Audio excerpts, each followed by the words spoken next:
The man didn't raise his voice. He didn't have to. He simply pointed a finger, sharp and accusing, inches from the little girl's face, and that was when she finally broke. Her shoulders shook as silent tears streamed down her cheeks, her small hands tightening desperately around a worn brown teddy bear. The surrounding passengers in first class froze, pretending not to stare, pretending not to hear. And that was the moment the airline owner noticed everything.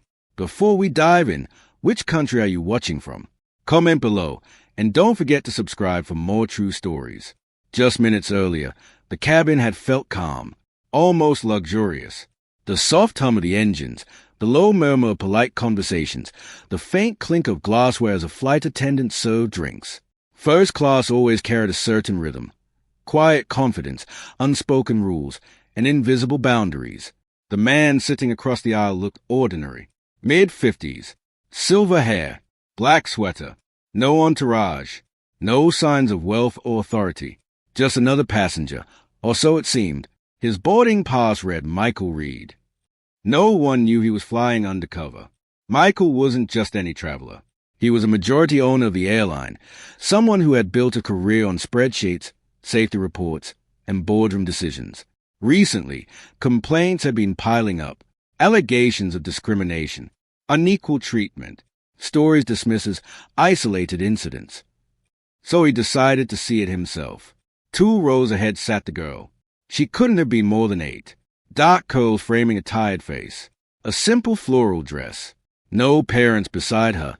Just an empty seat and a window glowing with daylight. Her eyes stayed low, as if she was trying to disappear into the cushion. At first, Michael thought she was just a nervous flyer. But then he saw the man beside her lean closer. And he saw the way the girl flinched. That was when the calm shattered. Sit properly. The man's voice cut through the low hum of the cabin like a blade dragged across glass. Not loud enough to draw immediate attention, but sharp enough to sting. He adjusted the cuff of his tailored jacket, the face of his expensive watch catching the overhead light as he glanced sideways at the child beside him. The girl froze.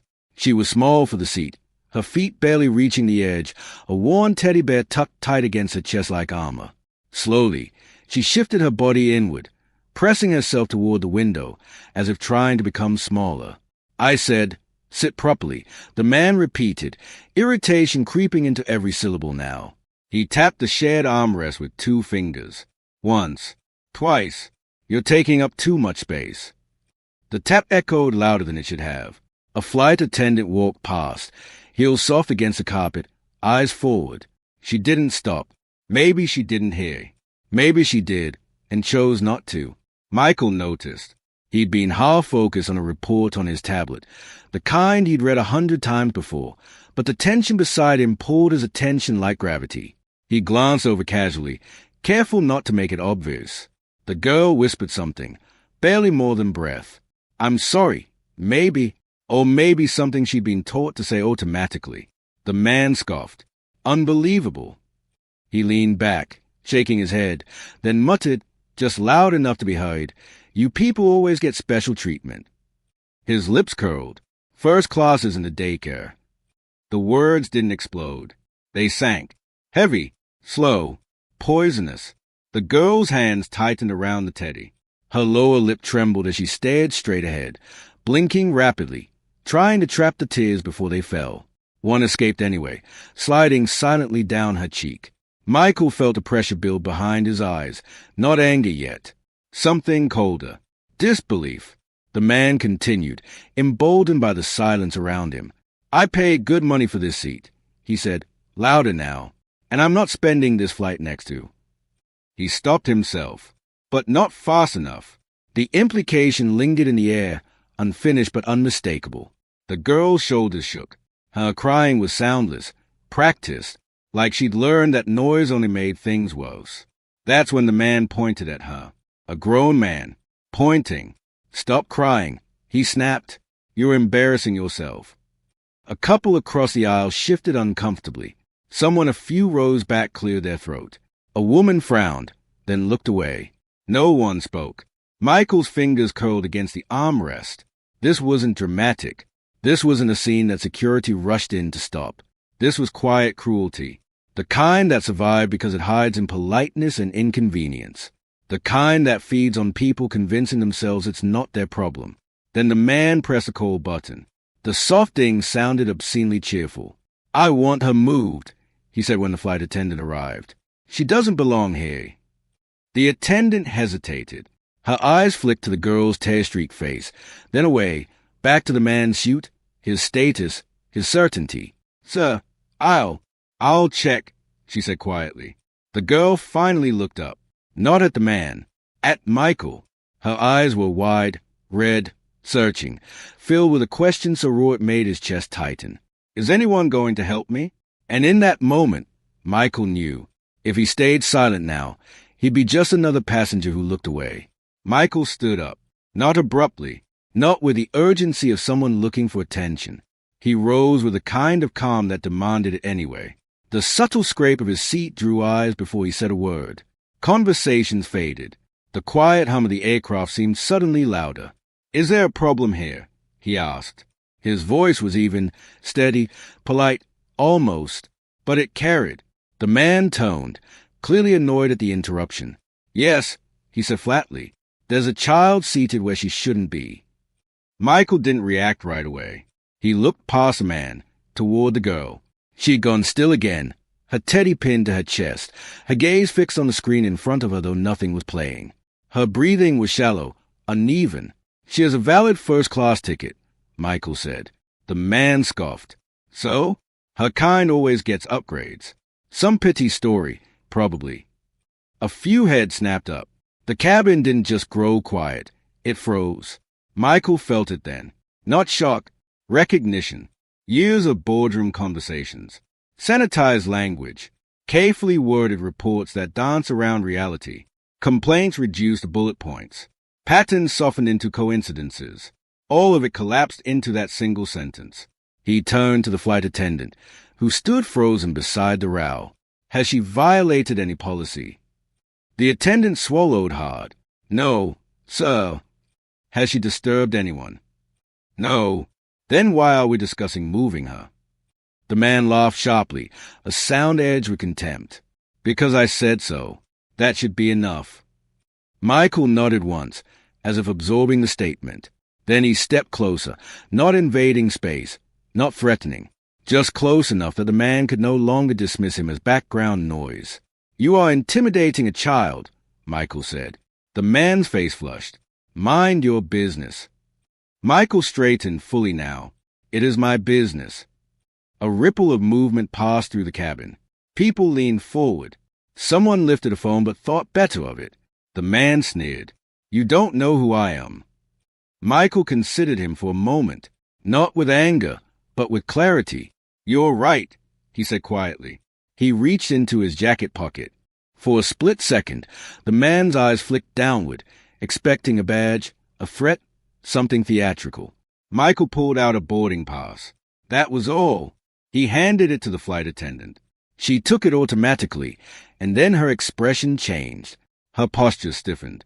Her eyes widened slightly as she reread the name. Her face drained of color, replaced by something between shock and dread. She looked up at Michael, then at the man, then back at Michael again. "Sir," she whispered, I didn't realize." Michael gave a subtle shake of his head. "Not yet." The man laughed, brittle now. "What is this? You think flashing a ticket scares me?" Michael met his gaze fully for the first time. No heat, no arrogance, just truth. "I own this airline," he said. The words didn't echo. They didn't need to. They landed, and everything shifted. The cabin went completely still. Not the polite stillness of people minding their own business, but the stunned kind, where even breathing feels too loud. The soft roar of the engines filled the space, suddenly intrusive, like the aircraft itself was holding its breath. The man blinked. Once. Twice. "That's not funny," he said, forcing a laugh that didn't reach his eyes. "You think you can just say something like that?" Michael didn't respond right away. He didn't need to. He stood there, calm and immovable, his body unconsciously forming a barrier between the man and the child. "This aircraft," Michael said at last, his voice level, measured, "the crew assigned to it, the policies governing this flight." He paused. They answered to me. A murmur rippled through the cabin. Someone gasped softly. A woman covered her mouth. The man's jaw tightened. You can't prove that. Michael turned slightly toward the flight attendant who still held his boarding pass. Please notify the captain, he said gently, and contact corporate security. Quietly. There was no hesitation now. Yes, sir, she said, already moving. The man stood abruptly, his voice rising. This is ridiculous. I was the one being inconvenienced. I paid for this seat. Michael stepped into the aisle fully now, positioning himself squarely between the man and the girl. It wasn't aggressive. It was protective. You paid for a seat, Michael replied, not the right to humiliate a child. The girl whimpered softly behind him, clutching her teddy bear so tightly it seemed strained. Michael glanced back briefly, then crouched to her level. Hey, he said, his voice softening completely. Look at me. She hesitated, then did. You didn't do anything wrong, he said quietly. None of this is your fault. You belong here. Her shoulders shook as she nodded. The man scoffed. This is absurd. She's causing a scene. No, Michael said, standing again. You did. Footsteps approached from the front of the cabin. 2 senior crew members arrived, faces tight, eyes alert. Moments later, the captain himself stepped into the aisle, his presence commanding immediate respect. Sir, the captain said, addressing the man, we've been briefed. The man turned toward him eagerly. Good. Then you know I'm the victim here. The captain didn't flinch. So, due to your conduct toward another passenger, you'll be escorted off this aircraft. The man stared. What? This is a final decision. You can't do this, the man shouted, drawing stares now filled with something sharper than discomfort. I have meetings. I have status. Michael stepped forward one last time. You are no longer welcome on this airline, he said, his voice firm now, unyielding. Effective immediately. Gasps rippled through the cabin as security arrived. The man protested, argued, threatened, but his words had lost all power. He was led away, his anger echoing briefly before the cabin door closed behind him. Silence returned. Michael turned back to the girl and knelt again. Would you like to change seats? He asked gently. Or would you like some ice cream? She blinked, then smiled. The flight continued, but the atmosphere had shifted. It wasn't relief exactly. It was awareness. Passengers moved differently now. Voices stayed low. People glanced toward the girl's seat with something like reverence, as if they were witnessing more than a child eating ice cream in first class. They'd seen a line crossed, and then erased. A flight attendant sat nearby, not hovering, just present. She chatted softly with the girl, helping her choose a movie, laughing gently when the teddy voted for the wrong one. The girl's earlier tears seemed distant now, replaced by quiet smiles and slow, steady breaths. Michael returned to his seat. Only then did he notice his hands trembling slightly. Not from adrenaline, from recognition. He stared out the window at the clouds slipping past, endless and indifferent. For years, he believed systems corrected themselves, that policies, once written, protected people equally. He knew better now. What had happened wasn't loud enough to trigger alarms. No slurs shouted across the cabin. No physical violence. Just enough cruelty to wound, and enough silence to let it happen. He pulled out his tablet, opened a blank document, and began typing. Not notes, promises, training protocols rewritten in real time. Escalation paths clarified. Authority redistributed so fear never outweighed compassion again. Zero tolerance, no longer a slogan, but a standard. Around them, the story was already spreading. A passenger posted anonymously. Then another. Witnesses compared details, filling in gaps. By the time the plane landed, the video titles were already forming, fueled by outrage and relief in equal measure. The man's name surfaced within hours, along with patterns, complaints dismissed as misunderstandings, settlements buried under non-disclosure agreements, a trail of silence that suddenly looked intentional. This time, there would be no cover. Press releases followed. Internal investigations launched. Partnerships paused.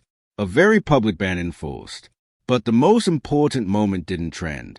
It happened quietly at the gate. As passengers disembarked, the girl lingered. She stepped out of line, her teddy tucked under one arm, and walked up to Michael.